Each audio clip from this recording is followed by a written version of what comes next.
Cheese, Yossi. Candy. Bubblegum. Hindi naman kailangan eh. Ang ambisyon ko, magka-ambisyon pag 25 years old na ako. Yun ang tamang edad para mag-enjoyment ko. Lalaki. Siguro dahil mahirap ako, hindi ako mapili. Certificate. Certificate lang pala eh. Ang dami-dami dyan. Napagawa ka sa reto. Diana Subiri. Si Rosemary Joy Garcia Smith ay ipinanganak noong April 15, 1985, na mas kilala sa kanyang screen name na Diana Subiri, isang artista na Pilipina.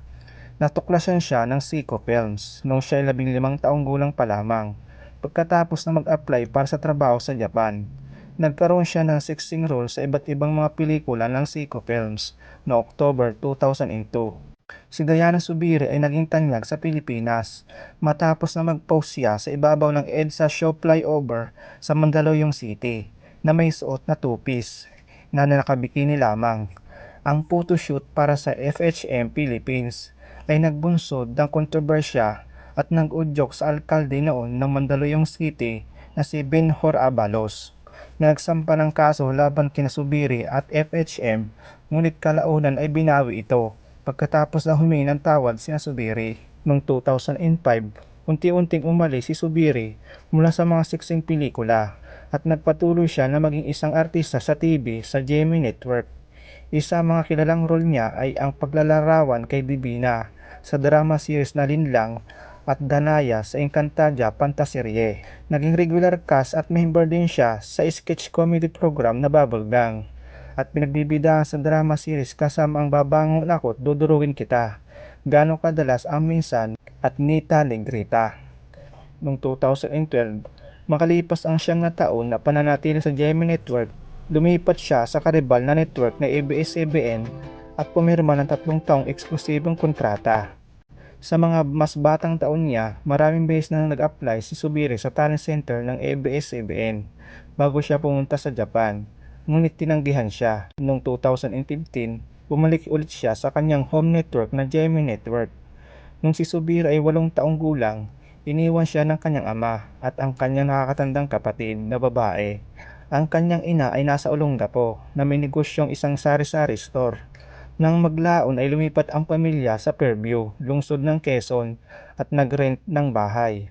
Ang kanyang ina ay nag-asawa ulit at nanganak ng isang bata at naging half-sister ni Subiri. Si Subiri ay kasapi ng Iglesia ni Cristo, ngunit kalaunan ay nag-convert siya bilang Roman Catholic nung siya ay nasa unang bahagi ng kanyang show business career. Noong 2012, naiulat na nag-aaral siya ng theater arts sa Miriam College. Noong May 10, 2015, ikinasal si Subiri sa kanyang matagal ng kasintahan na si Andy Smith sa New Manila, Quezon City. Meron silang isang anak na babae na nagngangalang Aliyah Rose na ipinanganak noong August 14, 2016. Makalipas ang 2 taon na nawala sa pelikula at telebisyon si Subiri at bumalik sa TV bilang si Jillian sa GMA Network at pinagbibidahan kasama ang drama queen na si Claudine Barreto noong December 2010. Si Diana ay naging cast ng GMA Network sa telebisyon bilang si Nita Negrita na bahagi ng regular membro ng cast. Noong 2016, matapos ang showbiz hiatus ni Subiri sa muling remake ng Encantadia, isa sa major antagonist at nakakuha ng supporting role bilang si Isabel sa The Originals.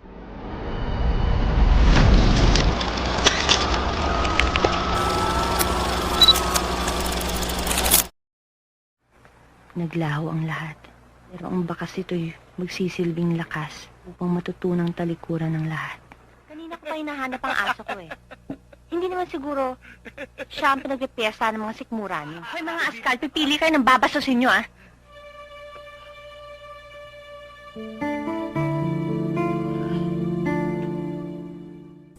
Ara Amina. Si Hazel Pascual Reyes ay ipinanganak noong May 9, 1979. Isang Pilipinang artista, mga awit, endorser at negosyante. Nakilala siya sa kanyang screen name na Aramina, na nagmula sa mga first name ng 2 sa kanyang mga nakakabatang kapatid na babae. Ang panganay sa 9 na magkakapatid. Lumaki siya sa Marikina City, kasama ang kanyang ina na si Francis Marie Klink at stepfather niyang si Romeo Reyes. Ang kanyang biological na ama ay dating politiko na si Chunk Mati. Si Hazel o Aramina ay may anak na babae na nagngangalang Amanda Gabriel at kasama si Bulacan Mayor Patrick Meneses. Si Aramina ay naging bahagi ng Philippine entertainment industry sa edad na 14 sa pamamagitan ng programang nakatuon sa kabataan na That's Entertainment na pinangunahan ng yumaong master showman na si Herman Moreno o Kuya Germs. Mula noon, si Aramina ay lumabas sa halos 40 palabas sa telebisyon at 60 pelikula at naglabas ng 3 recording album. Nanalo siya ng kanyang unang award sa pag-arte para sa Best Actress para sa pelikulang Mano Po sa Metro Manila Film Festival noong 2002. Nakatanggap siya ng 3 pang mga parangal ng Best Actress mula sa Manila Film Festival, PAMAS at Golden Screen Awards para sa pelikulang Ang Huling Birhen sa Lupa. Nagwagi rin siya sa Golden Screen Awards at Star Awards noong 2004 para sa The Best Supporting Actress sa isang drama sa Pilipinas para sa kanyang role bilang Luna sa Minsan Pa. Nakuha ni Aramina ang puso ng mga membro ng mamamahayag dahil sa kanyang kahusayan sa pakikisama sa mga tao. Si Aramina ang darling of the press sa kanyang 24 na taon sa industriya. Tunay na ipinamalas niya ang kagalingan sa maraming bagay sa pamamagitan ng paglabas niya sa telebisyon at pagiging genre.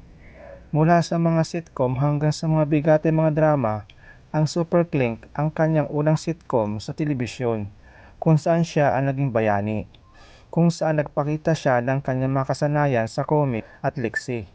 Kasama siya sa cast ng Bubble Gang na siyang longest stint niya sa panahon niya sa telebisyon. Kapansin-pansin din ang karakter niya na ginampanan niya sa Siring TV na Mulawin. Si Aramina ay pinalaki ng kanyang ina na si Francis at ang kanyang ama-amahan na si Romeo sa edad na 18. Nakilala niya at kinilala ng kanyang biological na ama na si Chunk Mati, isang dating politiko mula sa Pilipinas.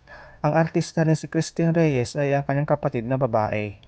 Noong December 17, 2014, nanganak si Aramina ng isang batang babae na pinangalanan niyang Amanda Gabriel. Noong January ay kinasal naman siya kay Dave Almaris ng CEO ng Philippine International Trading Corporation. Sinuportahan din ni Aramina ang may mga birth defect sa kapanganakan sa pamamagitan ng Aramina Foundation na itinatag niya noong 2007. Ang kanyang bunsong kapatid na si Emina Princess Clink ay pinalak na may Down syndrome. Ang naging inspirasyon niya sa likod ng foundation na ito.